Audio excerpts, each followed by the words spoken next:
Thank you. Good morning, everybody, and welcome to the session on laying down good foundations in the early years. I'm Angela Webb. I'm a developmental psychologist. This is Charlie Jones, who is the creative director of Nexus. And Nexus and I have been collaborating over the last few years, producing a program which we feel really enhances what we know really enhances learning in the early years. I'm going to, because that you know not only about the materials, but how they work and how they came to be tried and tested and refined.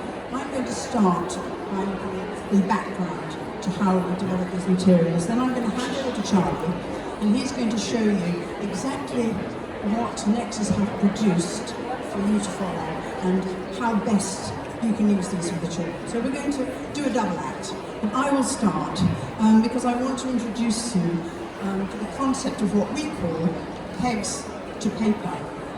And this term, pegs to paper, represents the bridge between play activities and preparing children for being able to learn in the primary classroom.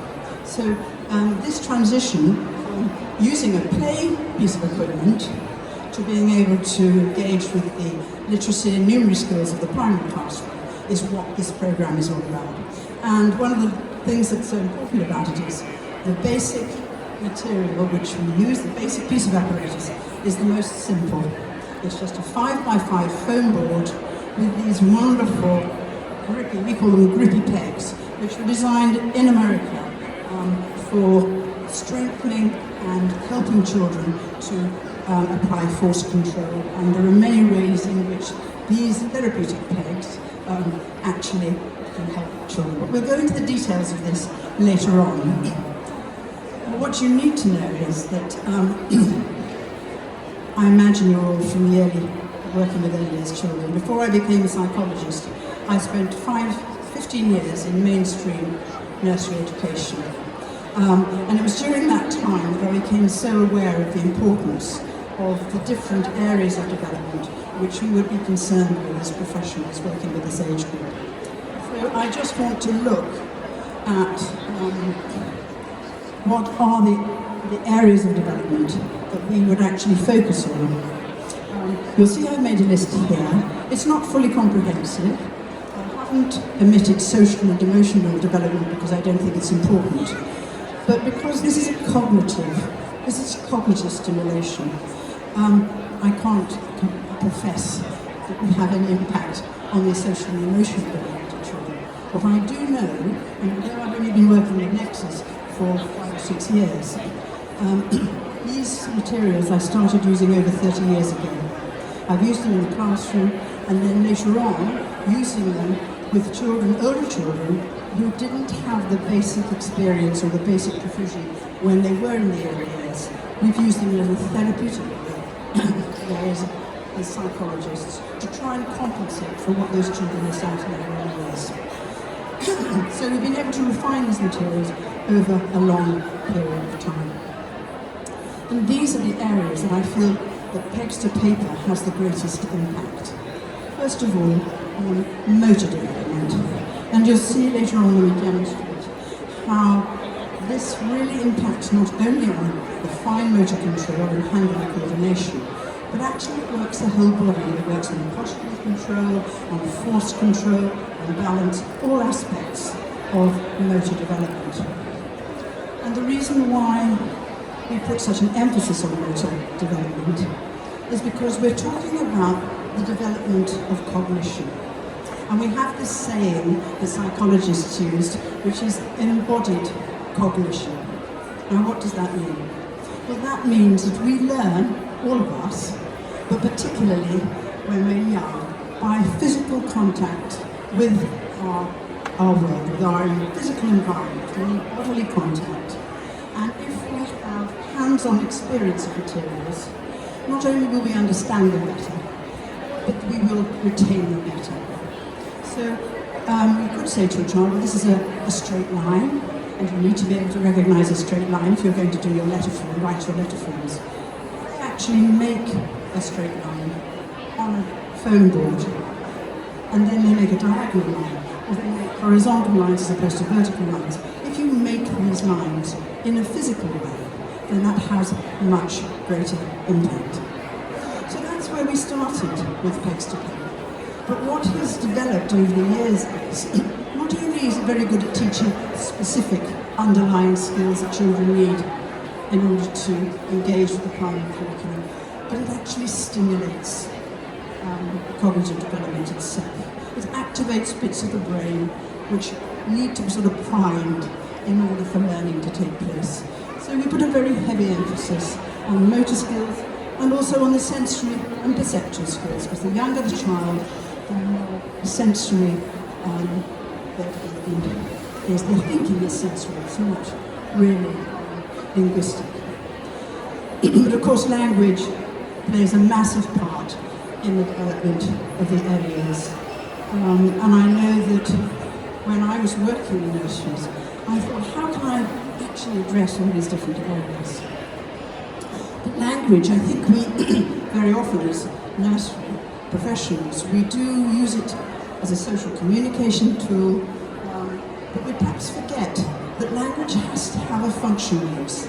Language can help us direct our activity by using specific language, like spatial language, top, bottom, left, right, above, below, between, etc. These enable us to plan and to engage at a wider level. So language use, not only feeding in good language, but drawing it out, making sure children use the language willfully. That's an important part. Listening skills. We often get feedback as psychologists from teachers who say children find it harder and harder to sit and listen or to engage with action and activity which has been delivered orally. Now we know that if you're going to engage in a classroom, you need to be able to listen and absorb and to act upon those instructions. So the listening is very much a part of this program. And the last one, because this is my own particular interest, which is handwriting, how we use this mark making to strengthen children's, first of all, physical strength, but also their understanding of line and their fine motor coordination. All these are really important in terms of mark making. So when they come to be offered letter forms, to be able to write letter forms, they have a high level of skill, and we'll show you that. The great thing that I have found of benefit is the fact that I can address all of these areas in each one of the activities that the Pegs to Paper offers you. So it's not so, try that they focus on language or motor development. It's not a magic bullet, of course it's not, but it is a bullet which incorporates these 5 areas of development. And I think, so you know what I'm talking about, Charlie's going to offer you, he's going to pass around a few of these little pegboards, so you get a feel for the phone, for the pegs, just so you have an idea of what we're talking about. I should ask you, can you hear me? I'm very switched on.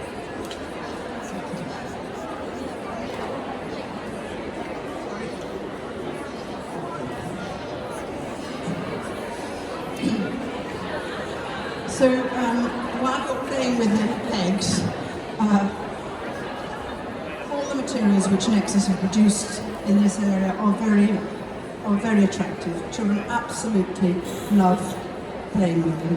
And I know when I have children come to me as a psychologist with writing difficulties, and I say to them, well, we're not actually going to pick up a pencil for about 4 weeks. You can just feel the relaxation. They know that they're going to have some fun, and they love this. And of course, the younger the child, they love to stack them. My little grandsons love building towers, and then we have to teach them to go horizontally, and then from horizontal, from the pegboard onto the page. So I just want to show you, before I hand it to Charlie, how we move to incorporate those 5 elements of development. And the first one, listen.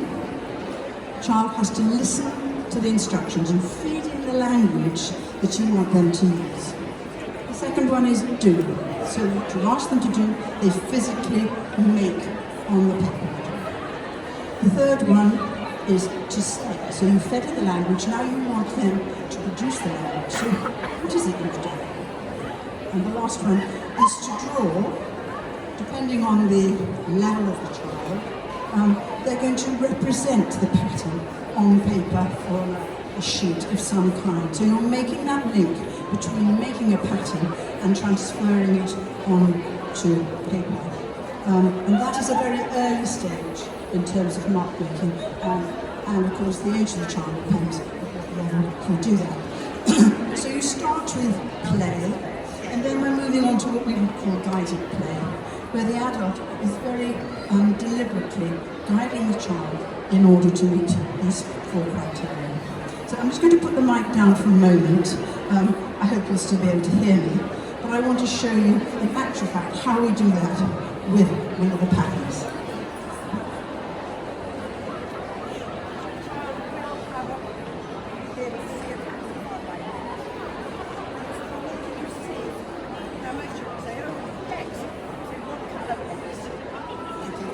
Well, they're red pegs. Well, how many have you got?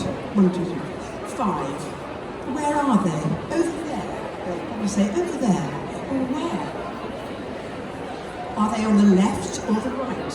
And then you'll find out, can children take left from right? By the time they're 4, they usually have established dominance and can tell left from right. So if they've got to 4 and they haven't, then that tells you something.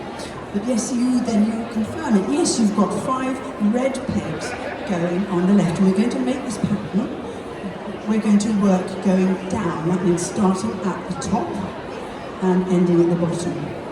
So then the child will show you later how to do it. They make the line. Yes.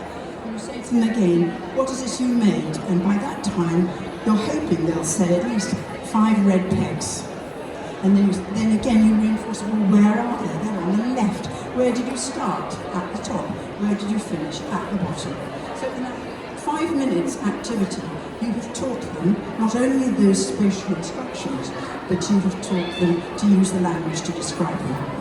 And the last stage is to represent it somehow on paper. There are a range of ways you can do this. Nexus have done this sort of, you can download this and print it off, which is a sheet where children can use the pens. Or there are some the white clean boards, you can use their blackboard and whiteboard pens to write on the sheet. But Charlie, have you got my mic?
To circle anti-clockwise when they think they're playing, you have really helped their ability to handle it, because they will then form their coordinates correctly.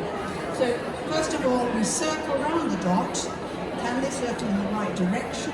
Can they control the circle using their fine motor digits? And can they remember to circle anti-clockwise? Now, that's the next 2 minutes. So in 7 minutes, you've covered the whole gamut of do, say, and then draw. And you can see through these links how we are laying really good groundwork for when children then go and have specific training in teaching in literacy of 3D handwriting. So let me hand you back to Charlie.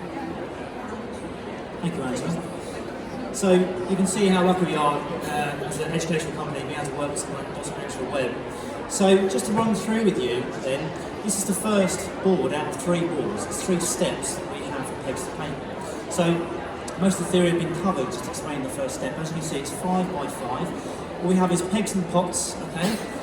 These are 2 examples here. We have 10 colours, and the first most primary colours we use for the first 5 by 5 board, okay? And we introduce basic patterns. So we introduce straight lines, connected to triangles, connected to squares, and these are the key fundamental lines and shapes that children need to understand in order to understand how the letter forms are constructed. But they're just playing, it's having a fun game for the early years. Then what we do is we progress into a 10 by 10 board, and we add the other 5 colours. So now the patterns are going to go from straight lines, basic triangles and squares to multiple squares, and more challenging patterns. Okay? So it's just pushing that boundary further. Again, listen to say and draw elements of pegs to paper that carried on throughout the whole exercises. But they're now pushing their boundaries for the language development further. And this is, you thought the pegs were fun, this is really fun. This is the lacing board, and this is the final step, okay? So now what we do is we have a triangle-shaped applicator, and it's very much styled in as our felt pens are designed, so that it's the same grip they're establishing, the tripod grip. So where you have begun that tripod grip with the shape of the peg, okay, and the motor skills, of course, with the resistance in the boards as you've experienced with the boards there. Now we have a triangle applicator, and Angela, would you like to explain why these are so important, these shapes, and highlighting? Yes, absolutely I will. But what I just would like you to do, those of you who have access to the peg. The peg isn't quite a good fit for you as adults, but for a nursery-age child, they fit into the palm of the hand, and the fingers which have to use a tool or a writing implement have to grip the pegs. And that increases the strength and the coordination in the hand. So it's not a mistake, either the scale and the size, even the ridges which give sensory feedback, are all deliberately designed to stimulate the children. When you come to the board, as the peg is pushed into the board, the holes are a size where the children have to exert quite a lot of force. And you'll find that children who aren't motorically very competent will do this. They're trying to push with their bodies and their hand isn't moving. What you have to try and encourage them to do is keep their bodies still. This is very good postural control. Keep the body still and push in so that you're using the force in the arm. You've seen it in before I do the patterns, are you going to mention about the handiness with the pegs? Of course. In fact, Angela, no better person than you. Okay. This is me not stealing Charlie's time, but children during their early years will, most of them, have established their dominance. So this is a good way of practicing it. So you have the pegboard centred in front of the child, and those little ones are a perfect size for the nursery age. For primary we use the larger board, but this is perfect size for them. They have the peg books on the non-writing hand. So if children have established a dominance, say they're right-handed, the peg box is on the left. I've got to put my mic.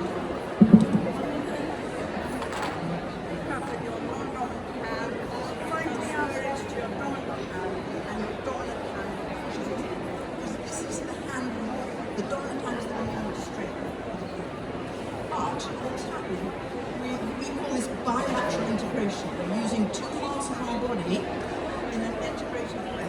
So you have children who actually integrate. They want to do that with only one hand. So you're encouraging to pick up one hand, transfer with the other hand, and push it in. So this movement, if you can get them to do it faster, the faster you go, the more you work your tummy, your back, the more you use the postural control, which is so important for writing. So this handiness, not only is it from left to right hand, it's left to right hand. You are sending messages across the bridge between the 2 hemispheres of the brain. So you can see how you get activation in the language and the spatial areas. And that most people don't realise. They just think it's a strength and coordination. It's so much more. So how to use the pegs is actually demonstrated for you. And Charlie, you have a copy of the instructions. We don't leave you just with the apparatus. We leave you clear guidelines on how you can use it if you want to use it in this very comprehensive way. So you get something like this. For every card in the pack, you have the question that you ask the child, or questions.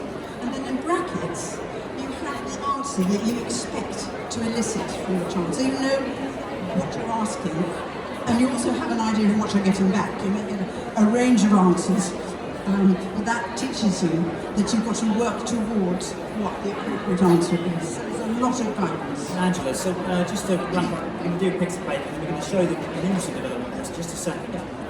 But just to finish on the link and lace and the importance of these particular shapes that children need to understand. Okay. The board is designed on the same dimensions as the larger pegboard, and it's a 10 by 10, and it uses a lot of force, so that you get, it's like an extension activity. Here, we've taken the 5 basic patterns of handwriting, and we've shown how that you can conceptually learn these patterns with the link and lace board. So this is the first basic up and down, because being able to perform vertical strokes up and down is very important. And here, up and down, and then you'll recognise those of you who are designed who are brought up in these patterns. But actually nobody has found a better way of teaching the basic shapes. And so if you learn them on the link and lace board, then you can do it. And so Angela, how long do we have with a child? How long do we need to be doing these activities for to get the best impact? Because obviously in the early years we don't get that long with our children, do we? Well, it's a very good question. People always say, oh, just 5 minutes a day. And you think, if I could clear 5 minutes a day, that would be wonderful. If you have a good 10-minute session and can engage the child's interest for that time, if you did that a couple of times a week, that would have an impact. Fantastic. And so I'm going to lead into numeracy development now. So Picks of Paper we've had for a number of years now, and we've had tremendous success with this, really good results and impacts and testimonials and schools and nations. And we always knew that the pegs worked so well for numeracy because they stack. So we always wanted to develop the numeracy side as well. So we have a complete system for literacy here, and now we developed something for numeracy. And this conversation started with Andrew when you first said about the quiz and air rods idea about using rods and pegs. I just left it, so I think some people should be able to see. Can you see the step pattern? That's right. Yes. And the quiz and air rods, when they came from yourself, and you thought, how good would that be if we could just link those, and there's the idea of discrete and indiscrete numbers, isn't it? That's right, if I may. Particularly the rod, the yellow rod. As you will know, those of you who are experienced with early years, almost the biggest conceptual leap is from the physical to the abstract. And we are wanting to get to a position where one object can represent a number. So that, for example, in the old rods is a 3. So every time you see a yellow rod, you know it's a 3. But for the young child, it can't be a 3 because it's only one object. So the pegs make that link for you. And Charlie will show you how we fit the pegs into the board using the rods, so that the child can see that the yellow represents the number of pegs that they have put in. And if they have this physical prop, they are more likely to make that link from concrete to abstract. Yep. So what we're going to show you this board very quickly. So what we have here are 3 layers, if you like, to this board. Okay. So we have, just like we have a giant peg with a piece of paper, we have the same for this board, but it's 100 square printed. Okay, so we can do lots of this. And now, as you can see here, we're subitizing our numbers, just like Angela was mentioning, where we're grouping our numbers, allowing us to see those numbers more clearly. Okay, so 1 to 10, colour-coded like this. Then we have our blackboard base, okay, with our pieces. And so the pieces can be used on their own in the board too. We have chalk, pastel materials that can write on and wipe off, so we do many things with this. But as a calculator for children, young children, okay, by just puzzling these pieces together, they can find out how to make 10. It's always 10 across, 100 square. So for example, 1 plus 2 plus 3 plus 4 equals 10. The first layer adds up to 10, and then the second layer sits flush to the edge and adds up to 20. Of course, in the UIFS, the learning requirement is counting up to 20. So for example, this would represent 15. We can then also use the rods on their own, so they can stack them on the tables and they can do their addition that way too. But I think the most effective way to show this in the early years is for their number bonds. And so we can just add 9 and 1, 8 and 2, 7 and 3. And you see the calculator, it always fits. If you have the wrong piece, it won't fit. So just by, they don't even need to learn the language as such.